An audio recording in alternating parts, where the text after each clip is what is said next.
Baik, izin saya buka dengan salam. Assalamualaikum warahmatullahi wabarakatuh. Nama saya Fahrizal Gilang Darmawan dengan NIM 122210191, mata kuliah Analisis Statistik dan Probabilitas dari kelas RD. Di sini saya akan menjelaskan bagaimana cara menguji nilai validitas dan reliabilitas.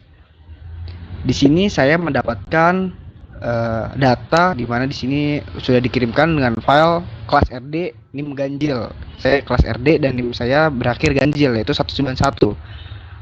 Di sini didapatkan bahwasannya terdiri dari 16 item dan 25 data. 25 data. Di sini kita langsung aja coba mengujinya di software SPSS, di mana kita buka terlebih dahulu. Oke, di sini saya sudah sempat mengujinya sebelumnya. Dan sebelum kita input data yang di Excel, sebelumnya kan di sini pasti ada kosong nih. Di sini kosong. Coba misal saya kosong ya. Kosong. Di sini kosong. Sebelum kita mulai di sini, kita harus menyiapkan dulu variable view-nya. Nah, tadi kita tahu datanya itu berupa huruf atau nama seseorang. Jadi kita tulis responden sebagai responden. Tadi respondennya sudah diketahui yaitu sebanyak 25 dengan tipe string karena huruf atau kata. Langsung di sini juga karena measure-nya kita taruh nominal di sini karena di dalam responden tersebut tidak ada tingkatan. Jadi sama-sama saja atau setara. Lalu kita input juga karena sebanyak 16 item, kita tulis di sini X-nya sebanyak 16 dan 1 total. Di sini kita masukkan bahwasannya tipenya numerik karena isi datanya itu berupa angka. Jadi di sini kita tulis tipenya sebagai numerik, setting numerik. Kenapa tidak string? Karena string ini hanya dikhususkan untuk kata ataupun huruf. Si numerik dan labelnya pun sama untuk memudahkan kita. Langsung value di sini kita tahu di data Excel yang diberikan ini terdiri dari skala 1 sampai 9. Maka dari itu saya buatkan labelnya dari 1 sampai 9 juga dengan value 1 2 3 4 5 6 7 8 9 dan juga label berikut pula. Langsung pencet OK. Dibuat juga di item lainnya, dan di sini measure-nya juga dipastikan harus ordinal karena tingkatan 1 sampai 9 tersebut memiliki tingkatan, artinya tidak setara. Jadi di sini merupakan ordinal.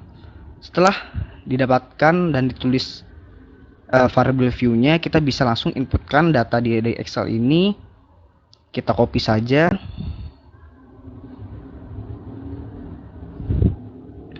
Dengan Ctrl C kita pindahkan ke SPSS-nya aja.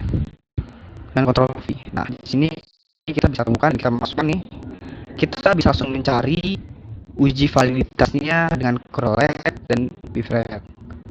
Nah, ini nih sebelumnya datanya ada di sebelah kiri. Awalnya segini. Jadi kita harus pindahkan dengan cara apa? Kita Ctrl A dan kita pencet ini. Kita pastikan nih person to telnet dan flag signification-nya udah aktif, kita pencet OK dan akan didapatkan data.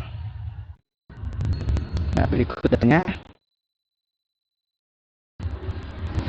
Di sini kita dapatkan data di mana persen correlation-nya ada di 0,805 dan seterusnya.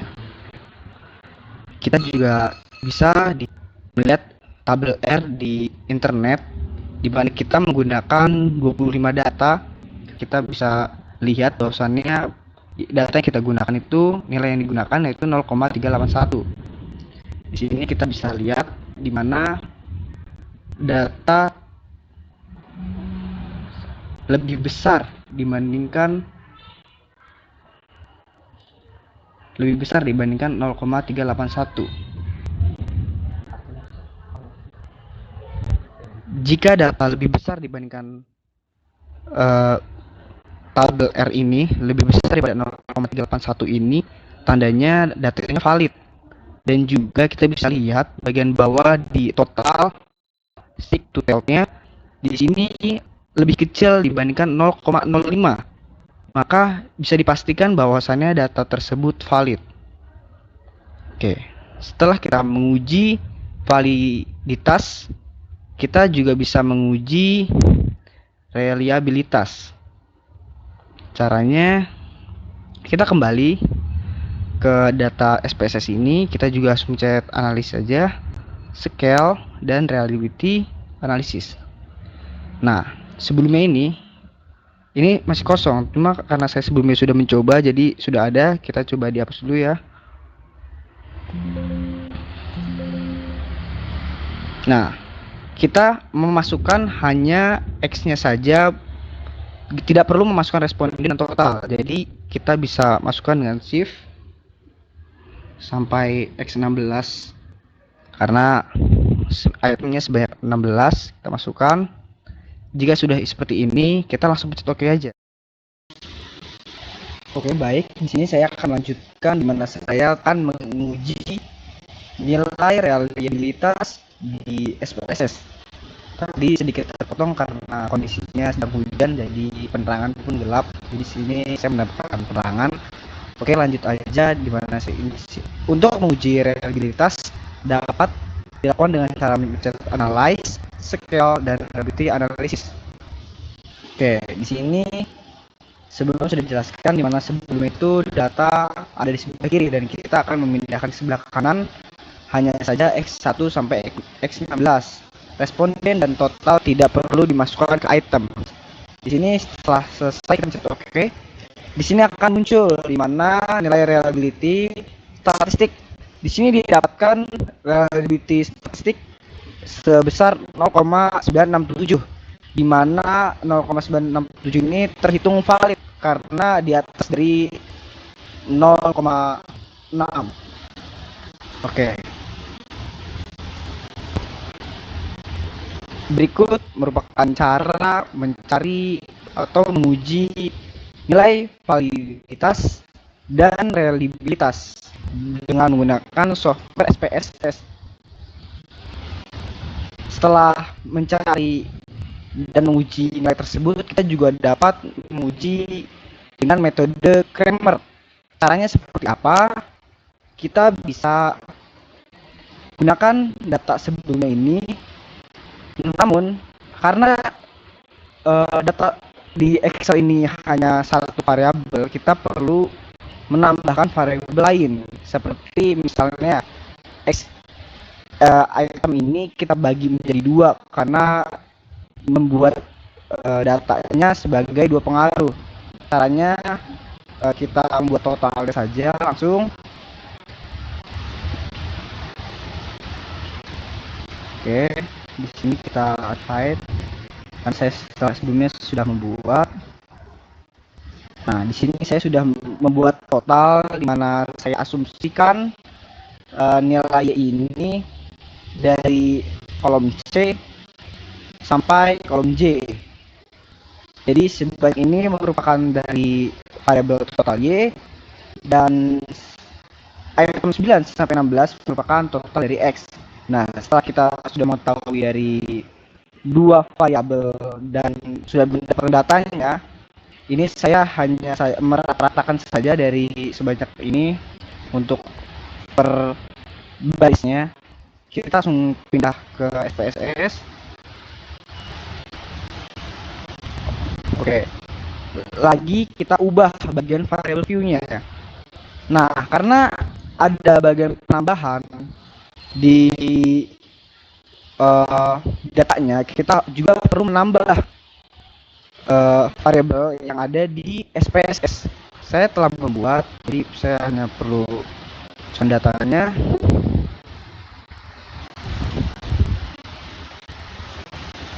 Oke, di sini sudah keluar.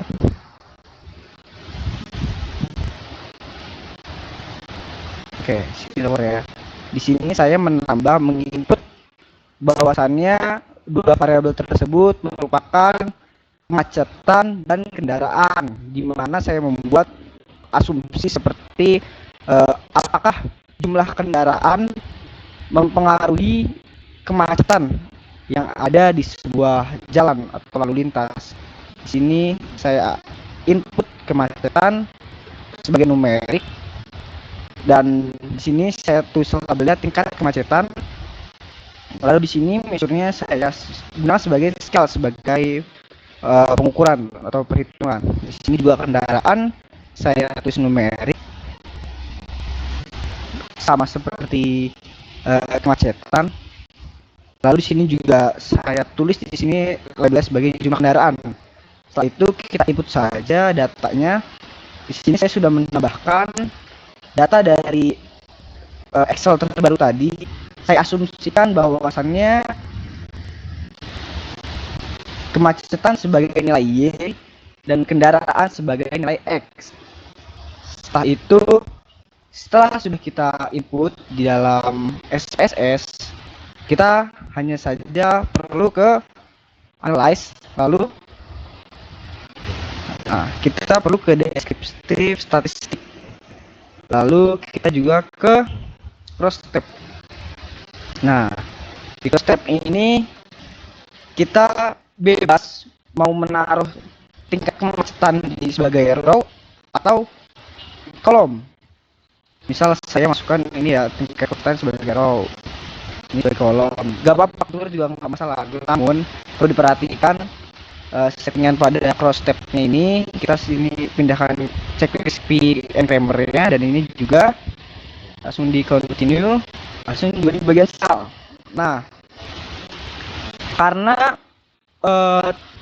kemacetan itu pengaruhnya dari kendaraan atau kendaraan yang membuat berpengaruh, maka kita harus taruh jumlah persentase ini mengikuti daripada jumlah kendaraan, di mana jumlah kendaraan ini terdapat pada kolom. Jadi kita checklist pada kolom. Setelah itu tinggal di oke saja, maka nilai dari Kramer atau symmetric measure dari data yang kita miliki sudah keluar. Di sini kita dapatkan P itu 3,686 dan Kramer V itu 0,894 dengan approximate itu signifikan 0,022, merupakan ada hubungannya ya, karena lebih kecil dari 0,05. Jadi data yang kita dapatkan ini bahwa jumlah kendaraan itu berpengaruh untuk kemacetan. Maka data ini didapatkan di bawah 0,05. Jika ini di atas 0,05 itu datanya berarti tidak berpengaruh. Seperti itu. Mungkin cukup penjelasan dari saya mengenai uji validitas dan uji reliabilitas, juga uji Kramer. Sekian dari saya tutup dengan salam. Wassalamualaikum warahmatullahi wabarakatuh.